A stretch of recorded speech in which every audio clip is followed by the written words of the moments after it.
Je suis en désaccord total avec chaque phrase que vient de prononcer Barbara de son ton définitif. Je pense que rien ne justifie cette interdiction. C'est en effet vrai que non seulement aux États-Unis, mais dans plusieurs pays d'Europe, il y a des manifestations de ce genre.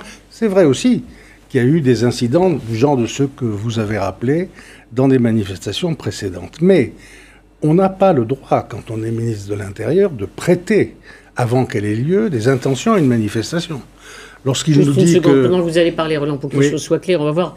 Oui. C'est ce que veut éviter le gouvernement, ce genre de dérapage, vous plus savez, ces slogans. Il y a eu en France, notamment pendant la guerre d'Algérie, des telles manifestations où on brûlait le drapeau français. Je ne suis pas un grand partisan de brûler les drapeaux, mais ce n'est pas en soi un acte qui menace l'ordre public. Non, on ne peut pas à l'avance dire qu'il s'agit d'une manifestation antisémite. Ça n'est pas possible. C'est une caractérisation qu'on ne peut accepter que si, lors d'une manifestation, on entend des propos ou on enregistre des actes qu'il faut à ce moment-là poursuivre. Mais on ne les poursuit pas. On ne les a pas poursuivis en 2014. On les a souvent poursuivis. Il faut toujours d'abord, c'est le problème de la police, il faut d'abord individualiser ceux qui ont proféré les menaces ou mené les actes et les déférer à la justice.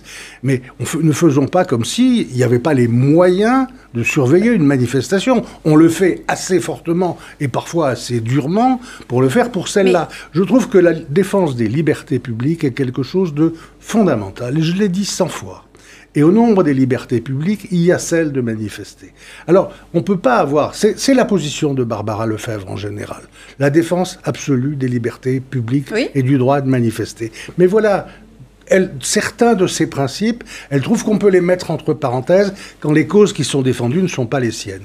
Moi, ça n'est pas le cas. Moi, ça m'est absolument égal, y compris qu'il parle du Hamas, qui est après tout, avec les années passant, qui a été l'objet d'un vote victorieux dans un territoire là-bas. Enfin, depuis 2007, sans autre élection.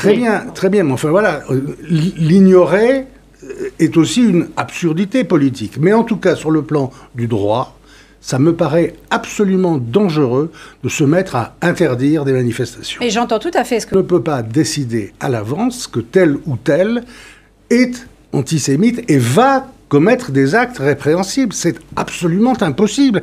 L'ensemble de nos principes de droit s'oppose à cela. De toute façon, cette manifestation est interdite à Paris. Elles sont autorisées à Lyon, et de toute façon, on le sait, et vous le savez, celle de 2014 aussi était interdite, elle s'est quand même tenue. Oui. Donc, ne vous inquiétez pas, Roland, demain, elle aura lieu, cette manifestation, et ce sera très intéressant d'entendre les propos qui seront tenus. Ça m'inquiète plus encore, parce que lorsqu'il y a des manifestations interdites qui se tiennent, le risque que la tension soit encore plus forte existe, vous le savez bien. C'est ce que dit la France Insoumise aujourd'hui, c'est-à-dire que ces gens-là, il ne faut pas les provoquer. Il peut arriver que la France Insoumise dise quelque chose d'exact. C'est-à-dire qu'en fait, les pro-palestiniens, il ne faut pas les provoquer en leur interdisant de manifester, parce que sinon, ils sont encore plus agressifs qu'ils ne pourraient l'être naturellement. Moi, je ne suis pas de la France Insoumise. Moi, je ne suis pas de la France Insoumise, et je me sens provoqué par la déclaration de Darmanin. Moi, pas. Alors, moi, je comprends très bien qu'on ait des craintes. Je comprends qu'un gouvernement, il est notamment chargé de maintenir l'ordre public. Je le comprends bien. Mais pas au détriment de nos lois et de notre tradition républicaine très ancienne. Ça, je ne suis pas d'accord. Qu'après, il y ait plus de travail à faire pour la police, pour la justice, d'accord, mais on ne fait pas des interdictions a priori. Ça, c'est quelque chose qui blesse le citoyen que je suis. Et quand Anne Hidalgo nous dit « je sais bien qu'il y a des associations de droits humains qui vont protester », moi, j'approuve ces associations-là. Sur le plan du droit...